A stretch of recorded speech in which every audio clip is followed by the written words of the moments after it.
मैं हूँ अली हमजा और उम्मीद करता हूँ आप खैरियत से होंगे।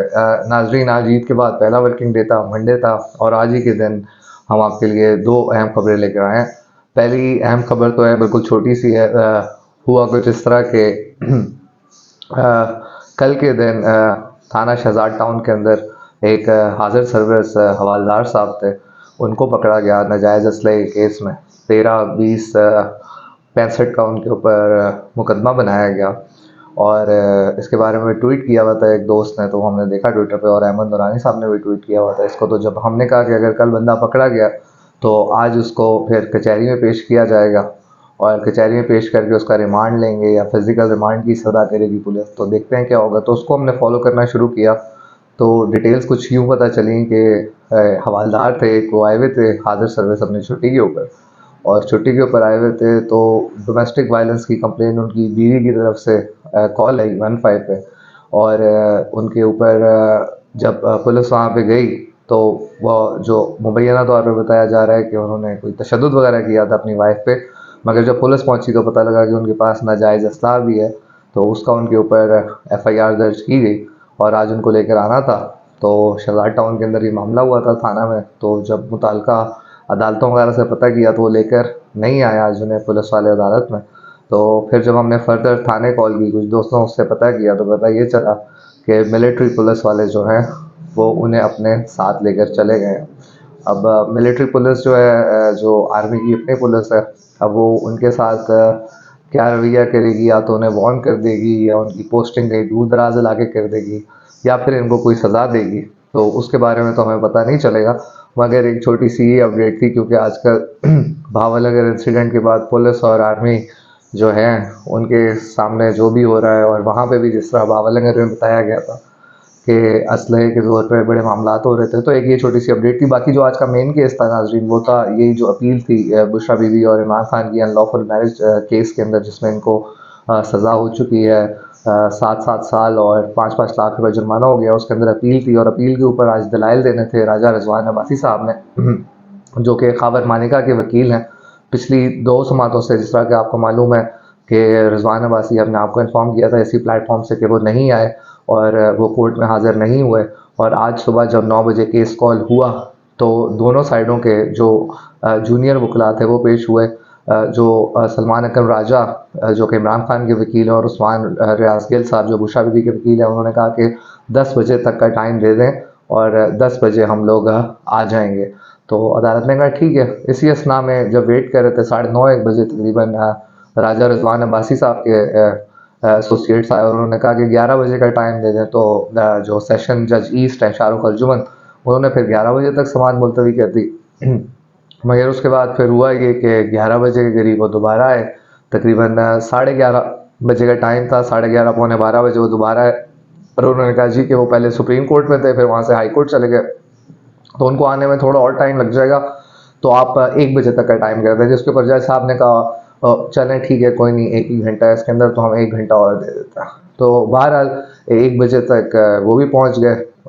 राजा रिजवान अब्बासी जो ख़ावर मानिका के वकील हैं, इसी दौरान जो थे ऑलरेडी मौजूद थे सलमान अकरम राजा सुबह 9:45 से, और उस्मान गिल साहब भी आ गए। पीटीआई के काफ़ी लोग आए हुए थे आज। पीटीआई के जिस तरह आए हुए थे सेनेटर फैसल जावेद जो थे उनके वो थे, उसके अलावा लीडर ऑफ दी अपोजिशन है वो आए हुए थे, उमर अयूब साहब आए हुए थे। उसके अलावा जो एक्स सीएम है जीबी के, खालिद खुर्शीद साहब, वो आए हुए थे। उसके अलावा आज़म सवाती साहब आए हुए थे और दीगर काफ़ी वकला जो थे वो भी मौजूद थे अदालत में। तो खैर जब प्रोसीडिंग स्टार्ट हुई तो राजा रिजवान अब्बासी साहब जो थे उन्होंने पहले 1 बजे से लेके तकरीबन 1 बजे से लेके तकरीबन उन्होंने 1:30 पौने 2 बजे तक जो जजमेंट थी वो पढ़ी पूरी। जो पुराना जज कुदरतुल्लाह ने 3 फरवरी को जो दिया था अपनी जजमेंट थी, वो पूरी उन्होंने पढ़ी, बड़ी डिटेल से एक एक लफ्ज़ उसका पढ़ा। उसके अलावा फिर जब वो मुकम्मल हुआ तो उसके बाद उन्होंने इस्तदा की कि मुझे जो है वो समाज जो है उसको मुलतवी कर दिया जाए, और मुझे जो है ये मई की पहली जो वीक है उसका टाइम दे दिया जाए। तो उसके ऊपर जो जज साहब थे उन्होंने कहा नहीं, मई का उसके ऊपर थोड़ा सा सलमान अकबर राजा साहब ने भी शोर वगैरह मचाया कि आप कैसे, यानी कि इसको कंप्लीट करें, आज ही फिनिश करें, अभी अदालत के पास टाइम है। तो खैर उसके बाद दोबारा शुरू हुए वो आर्गूमेंट देते गए। आर्गूमेंट्स हम आपको थोड़ी देर में बताएंगे, डिटेल आर्गूमेंट जो हैं जो उन्होंने दिए। उसके बाद क्या हुआ जी कि जब उन्होंने अपने डिटेल आर्गूमेंट्स पूरे फिनिश किए तो उन्होंने कहा कि मैं जो है अब मैं अब इसके ऊपर और आर्गूमेंट्स नहीं देना चाहता। और तकरीबन उस टाइम जो था पौने ढाई से पौने 3 बजे का टाइम हो गया था। उन्होंने कहा जी कि मैं इसको अब आगे ले जाएं। तो उसके अलावा जब ये हुआ कि उन्होंने कहा आगे क्या क्यों ले जाएं, तो जो जो अहम पॉइंट था जिसके ऊपर अदालत में काफ़ी तल्ख कलामी भी हुई, काफ़ी बरहमी का इजहार भी किया, पहले वो वाली बातें कर लेते हैं। उन्होंने कहा जी ये इस तरह का हो गया है, मैंने सारी बातें बता दी हैं तो इसको एडजर्न कर दें आगे तक। तो उसके ऊपर सलमान अकरम राजा साहब ने कहा 14 घंटे की हियरिंग हुई है जेल में भी, और दोबारा आप कॉल ऑफ ड्यूटी है, तब तो आप बड़ा कह रहे थे कि बड़ा स्पीडी इंसाफ हो रहा है, तो और कॉल ऑफ ड्यूटी पे आए और अब इसको ख़त्म करें। तो जज साहब ने बीच में इंटरवीन किया। उन्होंने कहा कि आपको और कितना वक्त चाहिए, तो रिजवान भाई साहब ने कहा 4 से 5 घंटे मुझे चाहिए। जिसके ऊपर सलमान अकरम राजा साहब ने कहा अभी इन्होंने इतने पौने 2 घंटे के आर्गूमेंट दिए हैं, 2 घंटे के आर्गूमेंट दिए हैं, इसके बाद बच क्या गया, इनके पास तो आधे घंटे से ज़्यादा लगना नहीं है। अगर जज साहब आपको आगे कोई कहेगा कि आपको 6 साल चाहिए आर्गूमेंट देने के लिए, तो क्या आप उसके ऊपर 6 साल की उसको दे देंगे जगह? तो उन्होंने कहा, फिर सलमान अकबर साहब ने ये भी बताया कि जॉपर्डी है, 2 लोगों की ज़िंदगी जो है, उनकी लिबर्टी जो है, वो इस टाइम जेल के अंदर सज़ा काट रहे हैं और ये इस तरह डिलेइंग टैक्टिक्स इस्तेमाल कर रहे हैं। तो ये इनको इस्तेमाल करने की इजाज़त ये अदालत कैसे दे सकती है? और उनको ये 2 वीक क्यों मांग रहे हैं? इन्होंने क्या करना है 2 वीक्स के अंदर? क्या रह गया है इसमें? ये कहते हैं कि कोई कोई इंसाइक्लोपीडिया लेकर आएंगे गायनाकोलॉजी का, जिसके अंदर आपको पूरी ये समझाएंगे कि गायनाकोलॉजी क्या होती है। उन्होंने कहा 3 विटनेसेस की स्टेटमेंट है, वो जो स्टेटमेंट है ये ख़त्म कर देंगे, यानी 2-2 ढाई-ढाई सफ़ों की स्टेटमेंट है, तो इनको इतना टाइम नहीं दरकार जितना ये कह रहे हैं। और इसके ऊपर जज साहब ने कहा वैसे मेरा भी अगला वीक बड़ा बिजी है, कोई कत्ल के मुकदमे हैं उनकी मैंने जजमेंट्स वगैरह बतानी है, तो इसके ऊपर इनको टाइम आगे लग जाएगा। सलमान अकरम राजा ने 12 कहा कि आप कल 2:30 बजे का टाइम कर लें, ये 2-2 घंटे करके, ताकि इस केस को जो है जो अपील है इसको हम ख़त्म करें और आगे की तरफ जाएँ। तो और फिर उन्होंने दोबारा रिपीट किया कि 2 दिन पहले नहीं आए, ये अदालत का वक्त ज़ाया कर रहे हैं, आप इनका कंडक्ट तो देखें।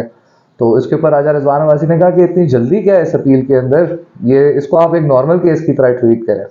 तो उन्होंने कहा जेल में आप फिर बात कर रहे हैं, उस टाइम नॉर्मल केस कैसे नहीं था? 14-14 घंटे आप जेल के अंदर आर्गू करते थे खड़े होके, और जेल में आप बातें करते थे कि ये आप और अब कह रहे हैं आप नॉर्मल केस की तरह ट्रीट करें। इसके बाद सलमान अकबर साहब ने और भी कहा कि मैं ऐलान कहूँगा कि पहले भी सिस्टम इस्तेमाल हुआ है और आज फिर सिस्टम इस्तेमाल हो रहा है।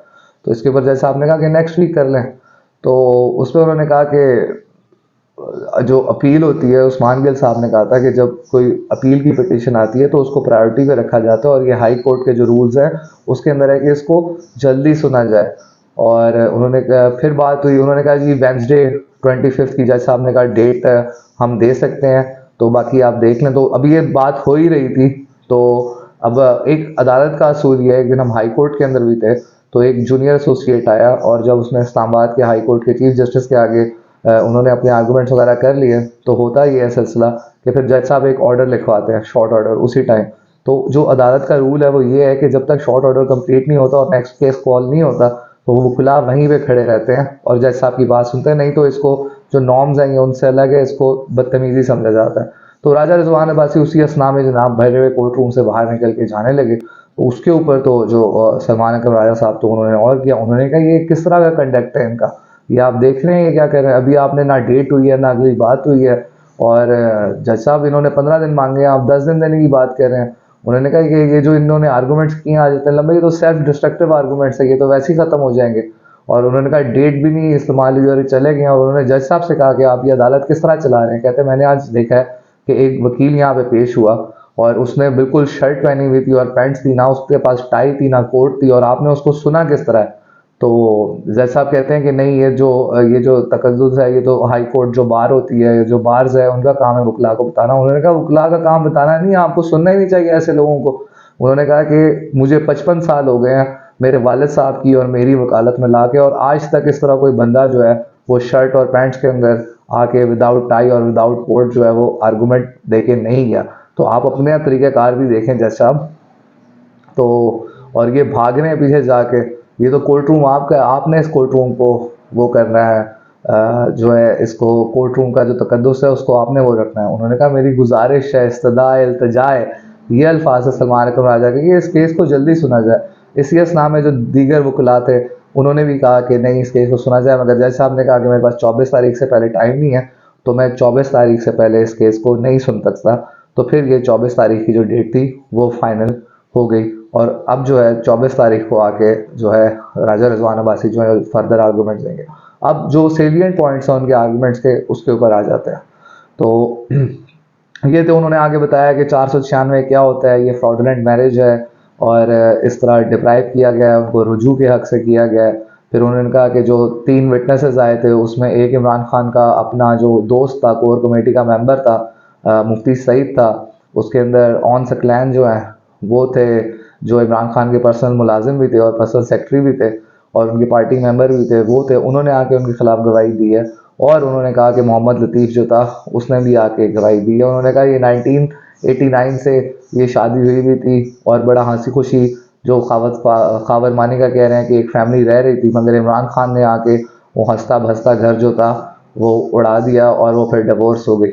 उसके बाद ये मुफ्ती सईद ने किया और फिर मुफ्ती सईद ने पूछा उनसे, उनकी बहन जो थी वहाँ पे जिन्होंने बताया कि ये जो है ये इद्दत इनका पीरियड कंप्लीट हो चुका है, तो उन्होंने कहा जी हाँ हो चुका है, और उसके ऊपर उन्होंने जो है वो इजाज़त दी और फिर निकाह हुआ कि इद्दत की जो कंप्लीशन थी वो उनकी जो दो बहन थी उन्होंने बता दी थी। फिर उन्होंने कहा जो लतीफ़ की स्टेटमेंट्स हैं कि लतीफ़ ने किस तरह इनको घर आते जाते हुए देखा, और 35 साल से लतीफ़ मुलाजिम है, और वो लतीफ़ ने जो बातें बताई थी वो पहले भी हम आपके साथ कर सकते हैं। उन्होंने कहा जी कि बुशरा जो है वो अपना फ़ोन ऑफ कर देती थी, खान साहब आते थे रात को देर तक उनके साथ रहते थे, और वो ये कहते थे, उन्होंने गार बोड़ा होता कि पीरी मुरीदी का। और फ्रॉडुलेंट मैरिज इस वजह से भी है कि बुशरा बीबी को प्रोफेसी आई थी कि अगर 1 जनवरी को ये निकाह हो जाएगा तो इमरान खान साहब जो हैं वो वज़ीर आज़म बन जाएंगे।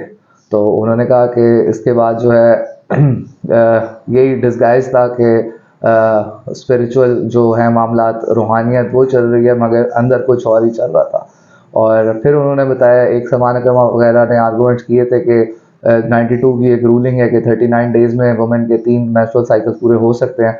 तो उन्होंने कहा जी कोई सूरह बकरा की कोई कुरानी आयत है जो उन्होंने पढ़ी और उसके अंदर 90 डेज़ का हवाला था, वो दिया उन्होंने।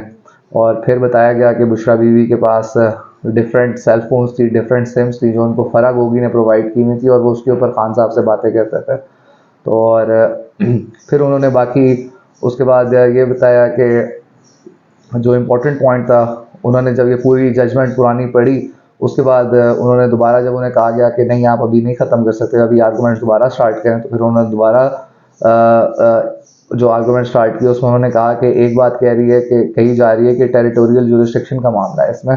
तो उन्होंने कहा कि बेशक जो निकाह था वो हुआ लाहौर में था, मगर जो उसके कॉन्सिक्वेंसेस थे वो इस्लामाबाद में हुए थे। और उसके बाद उन्होंने बात की 496 के बारे में बताया।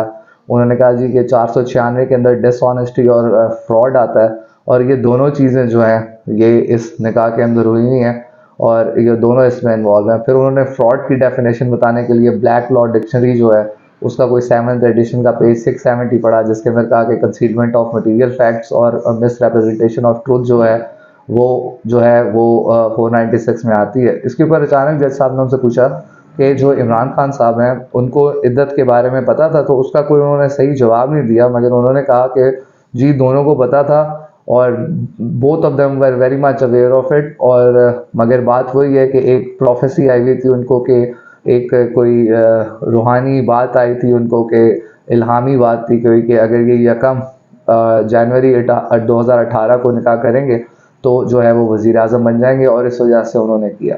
फिर उन्होंने एक और बात की कि ये जो है डिसऑनेस्टी इसमें यह है कि रॉन्गफुल गेन जो है और रॉन्गफुल लॉस जो है इसको इसको फ्रॉड के अंदर लेकर आया जाता है, तो ये भी फ्रॉड है।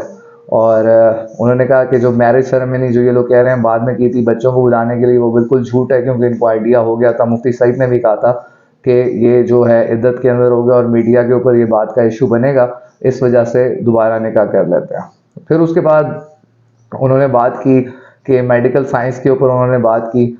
वो बात कोई उन्होंने इस तरह से की कि जब पुराने ज़माने में ये होता था कि अगर किसी को शक होता था कि इस औरत के बारे में, ये अजीबोगरीब बात थी, इसका यहाँ पे मुझे मकसद आज बाय द वे समझ नहीं आया, बट ही सेड के किसी औरत के अगर कोई 4-5 बंदों से ताल्लुकात होते थे और बेबी उसका हो जाता था, तो वो फिर उस टाइम लोग क्या करते थे, उन्होंने कहा वो लोग ये करते थे कि जब बच्चा पैदा होता था तो वो ये अंदाज़ा करते थे कि इसकी शक्ल किससे मिलती है, क्यों उस टाइम मेडिकल साइंस नहीं थी। और मेडिकल साइंस नहीं थी जिसकी वजह से इस तरह की हरकत करते थे। मगर अब मेडिकल साइंस जब मौजूद है तो डीएनए टेस्ट किया जाता है और डीएनए टेस्ट की वजह से पता चल जाता है कि बच्चा किसका है। तो ये उसके ऊपर उन्होंने ये कहा कि जो मेंस्ट्रुअल साइकिल है ख़वातीन का एवरी मंथ जो होता है वो मिनिमम 21 डेज़ और मैक्सिमम 31 डेज़ के अंदर हो जाता है। और अगर किसी का 21 डेज़ से कम हो या 35 डेज़ से ज़्यादा हो तो ये एक डिज़ीज़ होती है। और जो डिज़ीज़ है उसका भी नाम उन्होंने कोई बताया था, वो मुझे सही तरह याद नहीं रहा। बहरहाल तो उसके इसके ऊपर उन्होंने आर्गूमेंट किए और काफ़ी बातें की। और फिर उन्होंने कहा कि यहाँ पे जितने भी हैं ये सारे मामलात हैं। तो इस तरह के आर्गूमेंट्स करके जो पहले आज से पहले समातों में उस्मान गिल साहब और राजा सलमान अकबर राय साहब बातें करते रहे, उसके ऊपर उन्होंने आज अपने आर्गूमेंट्स दिए और अभी वो कह रहे हैं उनको मज़ीद वक़्त चाहिए। तो अब देखिए कि ये 24 तारीख तक जो है ये समात जो है वो मुलतवी कर दी गई है और उसके बाद ये आगे कितना टाइम और चलती है। तो आज तक के लिए इतना ही था। अब जो कल अपडेट होगी आपको उसको बारे में बताएंगे। Thank you very much.